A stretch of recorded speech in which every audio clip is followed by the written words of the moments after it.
దైవ మర్మములు సహోదరుడు భక్త సింగ్ గారి అనుభవంలో దేవుడు ఆయనకు బయలుపరిచిన మర్మములను అనుదినము పంచుకొనుట. డిసెంబర్ 28. అతని యందు నా ఆత్మను ఉంచియున్నాను. యెషయా గ్రంథము 42వ అధ్యాయము 1వ వచనము.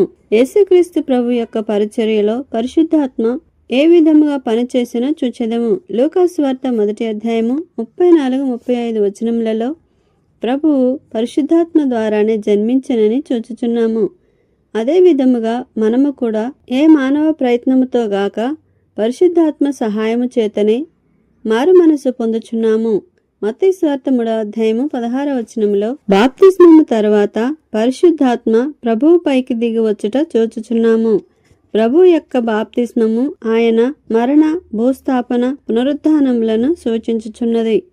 మనము పరిశుద్ధాత్మ ద్వారా నింపబడవలెననినచో ఆయన మరణము, భూస్థాపన, పునరుద్ధానములలో ఐక్యపరుచుకొనవలెను.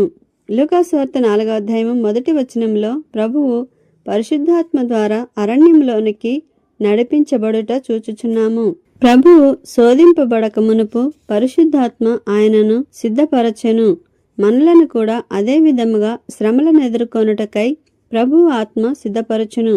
యెషయా గ్రంథము 61వ అధ్యాయము 1వ వచనములో ప్రభు అయిన యేసుక్రీస్తు పరిశుద్ధాత్మ ద్వారా అభిషేకించబడుట చూచుచున్నాము. ప్రభువు తన పని నెరవేర్చుట కొరకై ఆయనకు అవసరమైన జ్ఞాన వివేకములు గల ఆత్మ ఇవ్వబడెను గనుక ఆయన అధికారముతో మాట్లాడెను. మత్తయి సువార్త 7వ అధ్యాయము 29వ వచనము. ఆయన జ్ఞానమును చూచి అనేకులు ఆశ్చర్యపడిరి.